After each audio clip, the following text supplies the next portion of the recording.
আসসালামু আলাইকুম। আজকের ভিডিওটা কোনো হাসি খুশির ভিডিও নয়, বরং আপনাদের সাবধান করার জন্য। গত কয়েকদিন ধরে আমি অনেকগুলো পোস্ট এবং ভয়েস রেকর্ড দেখছি, যা দেখে আমি চুপ করে থাকতে পারলাম না।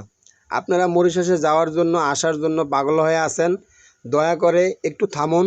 কারণ আপনাদের এই পাগলামিকে পুঁজি করে একদল নরপিশাচ, আমরা যাদের দালাল বলি, দালাল চক্র আপনাদের জীবন ধ্বংস করার শখ করছে। ৫-৬ লাখ টাকা হাতিয়ে নেওয়ার জন্য তারা আপনাদের হাতে ভুয়া স্বপ্ন তুলে দিচ্ছে। আপনি জানেন এই দালালেরা এখন কি শুরু করছে? তারা ডিজিটাল প্রযুক্তির অপব্যবহার, ভুয়া ওয়ার্ক পারমিট বানাচ্ছে।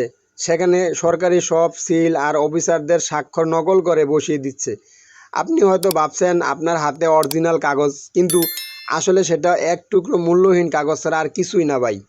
যদি এই জালিয়াতির কথা মরিশাস সরকার জানতে পারে, তবে আমাদের যারা বৈধভাবে কাজ করতেছেন বা ভবিষ্যতে মরিশাসে আসার স্বপ্ন দেখছেন, সবার পথ চিরতরে বন্ধ হয়ে যাবে। এখন প্রশ্ন হলো, মরিশাস কি আসলে খুলছে? সত্যিটা শুনুন, সত্যিটা আগে শুনেন। মরিশাস সরকার ধীরে ধীরে কিছু সেক্টর খুলছে। বর্তমানে মাত্র 2 থেকে 3টি গার্মেন্টস এবং কিছু সুপারমার্কেটের সেক্টর খুলছে।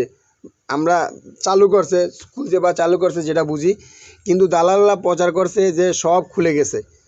কেন জানেন? যাতে আপনি হুমড়ি খেয়ে তাদের উপরে পড়েন বা তাদের কাছে টাকা জমা দেন, বই জমা দেন।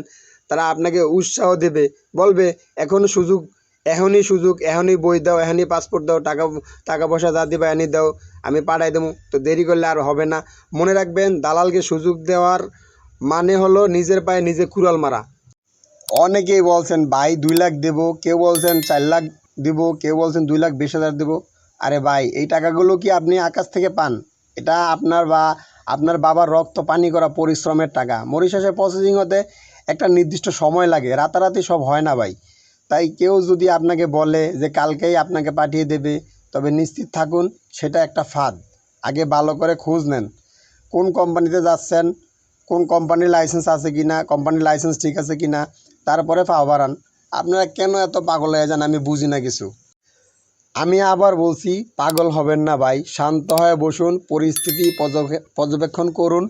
দালালের মিষ্টি কথায় বিষ মেশানো থাকে, এটি যদি আপনারা না বোঝেন তাইলে আর কী করার।